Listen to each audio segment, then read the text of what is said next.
The boardroom felt suffocating as I watched Marcus strut around the table, waving papers like they were winning lottery tickets. 10 years of building my company from the ground up, and he thought he could take it all with a few forged signatures. You should see your face, he laughed, loosening his designer tie. Did you really think I'd let you run this forever? A woman with a high school diploma playing CEO.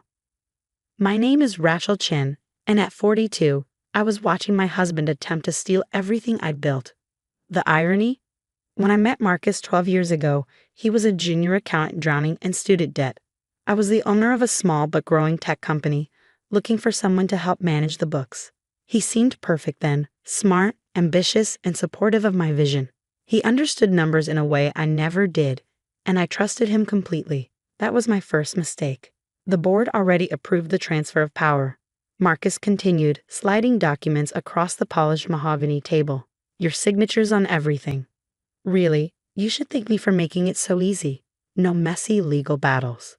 I picked up the papers, examining the forged signatures he'd somehow managed to create. My hand didn't shake. My voice didn't waver. Because Marcus had made one crucial error. He thought I was just another self-made entrepreneur who'd gotten lucky. He had no idea I'd been planning for this moment for 3 years. It started with a lipstick stain. Not on his collar. Marcus was too careful for that. It was on a financial report he'd handed me, a smudge of red that matched his secretary's signature shade. That night, I started digging through our company records, and what I found made my blood run cold. Small discrepancies in the books, unauthorized transfers, board meetings I supposedly attended while I was out of the country. But instead of confronting him, I did something else. I started buying shares in our company through shell corporations, using the money I'd set aside for our anniversary trip to Paris. Each time Marcus met with his lawyer, thinking he was orchestrating my downfall, I was quietly increasing my ownership stake. By the time he made his move, I owned 80% of the company through various entities he knew nothing about. I'm giving you a week to clear out your office, Marcus said, checking his Rolex, the one I'd bought him for his last birthday. Be grateful I'm not having security escort you out now. I stood up, smoothing my skirt. That's very kind of you, Marcus. I'll need that time to gather my things. He frowned, clearly thrown by my calm demeanor. That's it? No fighting back? No tears? Why would I cry? I asked, picking up my briefcase. Everything happens for a reason, right? As I walked out of the boardroom, my heels clicking against the marble floor, I could feel his eyes on my back. He was probably congratulating himself, thinking he'd finally won, that the woman who gave him everything was walking away with nothing. I pulled out my phone and made a call. Sandra, it's Rachel. Remember that contingency plan we discussed? It's time.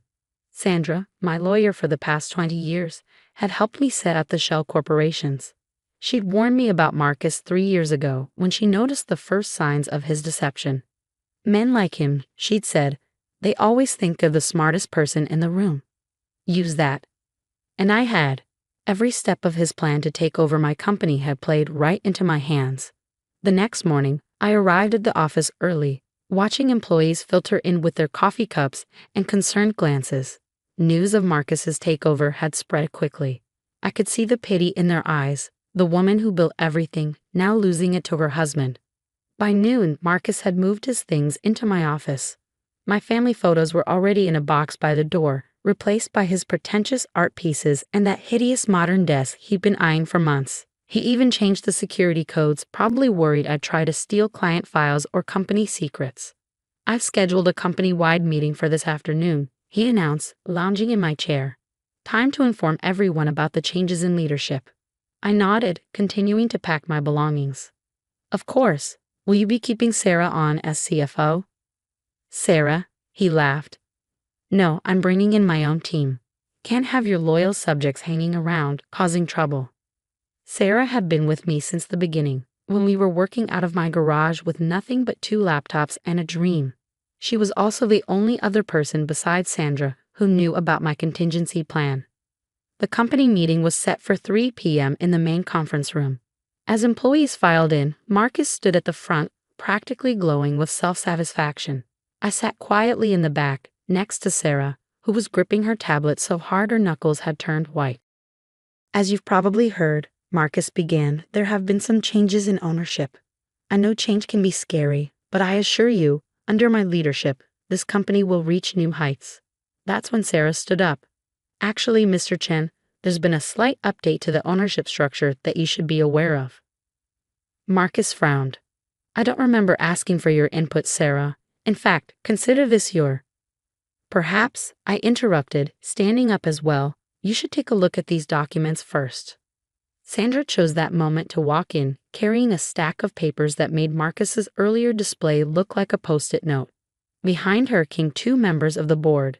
The real ones, not the stand-ins Marcus had used to approve his takeover. What's this?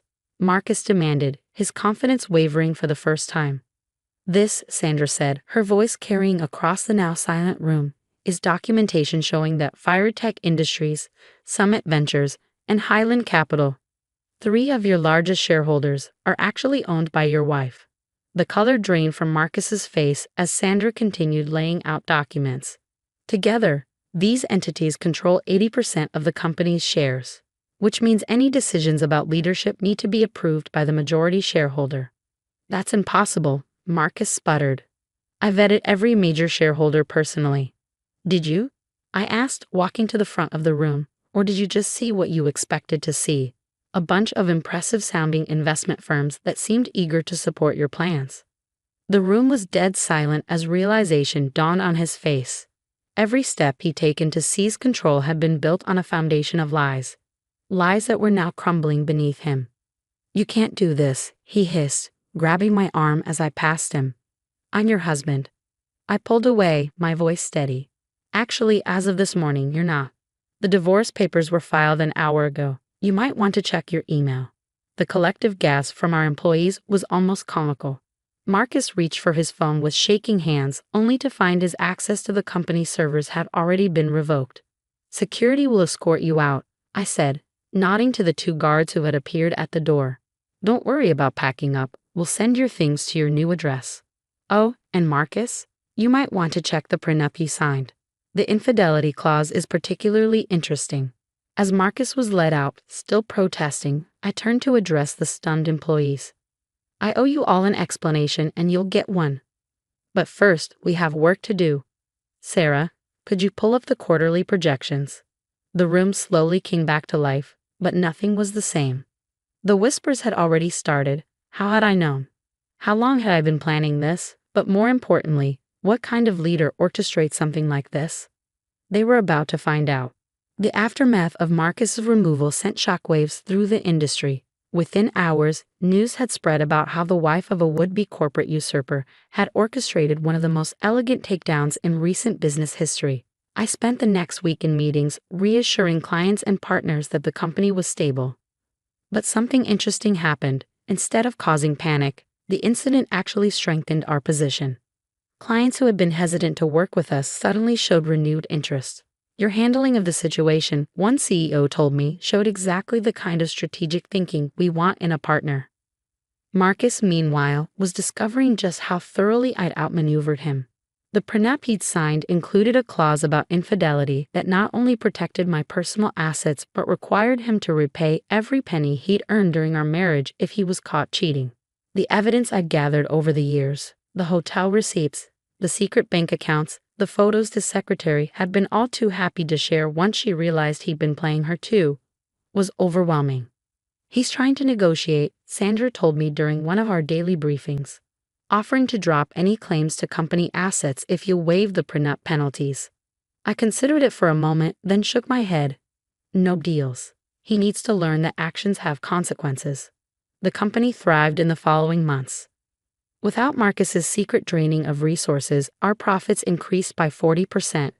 The toxic culture he'd fostered among certain executives cleared up once they realized their protector was gone.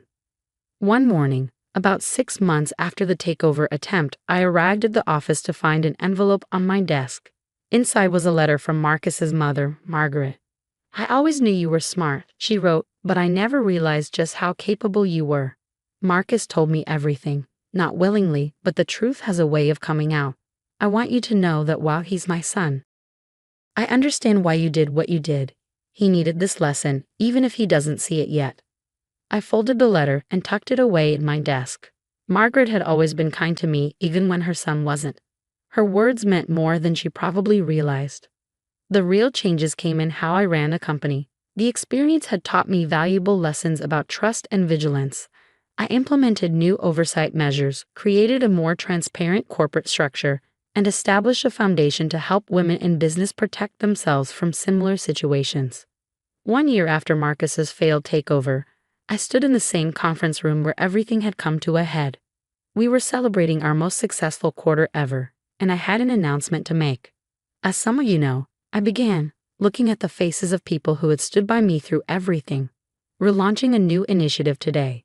The Phoenix program will provide resources, legal support, and mentorship to women entrepreneurs who find themselves in vulnerable positions. Because sometimes the biggest threats to our success come from those closest to us. Sarah, now our COO, was the first to applaud. The rest of the room followed suit, and I felt a warmth that had nothing to do with victory or revenge.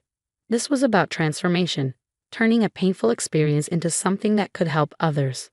Marcus, last I heard, he was working as a junior accountant at a small firm in Denver, living in a studio apartment and driving the same car he had when I first met him. Sometimes karma has a perfect sense of irony. The company continues to grow, but more importantly, it grows the right way, with transparency, integrity, and a commitment to lifting others up rather than tearing them down. The shell corporations I created to protect myself from Marcus now fund programs that help other women protect themselves and their dreams. In the end, Marcus did teach me something valuable. Success isn't just about building something great, it's about being smart enough to protect it. He thought he could take everything from me, but instead he gave me the push I needed to become even stronger. Now, when people ask me about Marcus and the takeover attempt, I just smile and say, sometimes the best revenge is simply being prepared. Because while he was plotting to steal my company, I was learning the most important lesson in business. Trust is good, but documentation is better. The conference room where this all ended is still there, but I've had it renovated. The mahogany table where Marcus once strutted around with his forged documents has been replaced with a modern design that features a subtle phoenix pattern in the wood grain. It's a daily reminder that from the ashes of betrayal, something stronger can rise.